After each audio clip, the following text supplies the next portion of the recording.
Ontem eu dei a ênfase na revelação do Espírito e da mente de Deus através do Espírito Santo se revelando na palavra. Agora eu quero dar ênfase do discernimento atrelado à mente de Cristo quando o Espírito fala diretamente ao seu coração.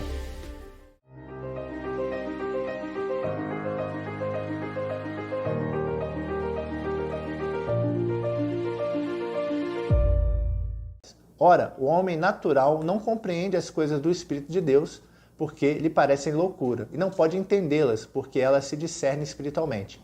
Mas o que é espiritual discerne bem tudo. A minha ênfase, eu vou começar a entrar aqui, ó. Mas o que é espiritual discerne bem tudo. E ele de ninguém é discernido. Porque quem conheceu a mente do Senhor para que possa instruí-lo? Mas nós temos a mente de Cristo. Qual é a postura do homem que tem a mente de Cristo? Por que ele fala aqui que ele discerne bem tudo, mas por ninguém ele é discernido? Porque não faz sentido a postura que você vai tomar quando você está numa situação, digamos, em que você está sendo confrontado pelo teu chefe e ele está te cobrando de uma coisa que não era responsabilidade tua fazer, ou que você fez, mas que fugiu ao controle que não cabe a você e deu errado, e ele está jogando a responsabilidade sobre você. E você toma aquela atitude de Cristo de recuar, de se humilhar, ou de pedir perdão a alguém que lhe ofendeu, e você, no fundo do seu coração, pensa: aparentemente eu não fiz nada de errado, mas eu vou me esvaziar, eu vou recuar, eu vou regredir, vou tomar a postura de servo e vou pedir perdão.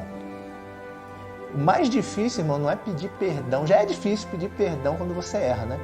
Por quê? Porque você tem que se humilhar e falar assim, reconhecer. O teu orgulho você joga lá para baixo, né? Você fala assim, poxa, eu errei. Então joga o orgulho lá para baixo. Aí você vai procurar alguém e fala assim, e a cara, né? A cara de olhar para o Marcelo e falar assim, pô, meu irmão, me perdoa, mas eu errei. Já é difícil, né? E quando você acha que tá certo, cara? A gente tem que fazer isso. Irmãos, sofrer o dano. Mais na frente, Paulo vai falar isso em 1 Coríntios. É uma coisa que ele está começando a introduzir e ele fala lá na frente, olha, por que você entra em contenda com o teu irmão e leva isso para ser julgado pelo mundo? Não sabeis vós que vocês vão ter que julgar o quê? Os anjos? E vocês não têm condições de resolver esse assunto interno como irmãos? Por que ele fala aqui, olha, você discerne bem todas as coisas? Porque em certos momentos, irmãos, que nós vamos estar sendo confrontados por uma situação, por um cenário, por uma pessoa, em que a gente tem duas opções a tomar naquele cenário, diante daquela pessoa ou naquele momento que nós estamos inseridos.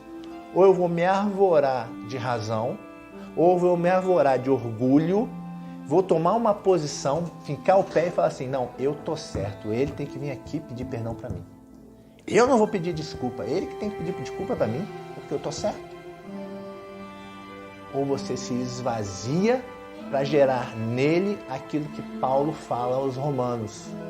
Quando Paulo fala que você retribui o mal com o bem, ou você vence o mal com o bem, porque isso vai ajuntar ou vai gerar brasas vivas sobre a sua cabeça.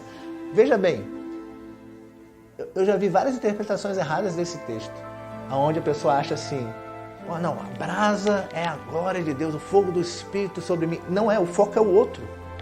Todo o texto de Romanos, nesse capítulo, o foco é o outro. Onde Paulo está falando assim, caramba, ele me ofendeu. Agora vamos fazer um teatrinho aqui. Ele me ofendeu. Caramba, o cara me trairou, me facou pelas costas. O cara pintou e bordou comigo. Aí eu, pô, mas por que ele está fazendo isso comigo, né? Eu acho que eu não estou errado. Não, mas deve ter alguma coisa aqui e que eu talvez não esteja enxergando. Veja, eu tenho certeza que eu estou certo, mas não, deve ter alguma coisa aqui. Né? Eu não vou me arvorar de mim mesmo. Eu não vou achar que eu tenho razão e não vou me tomar por sábio. Isso também está em Romanos. Eu vou chegar para ele e falar assim: ô meu irmão, eu não sei o que aconteceu, o que eu fiz para te magoar, mas pô, me perdoe. Eu quero te pedir perdão. Eu sei que eu posso ter feito alguma coisa que eu não sei o que foi.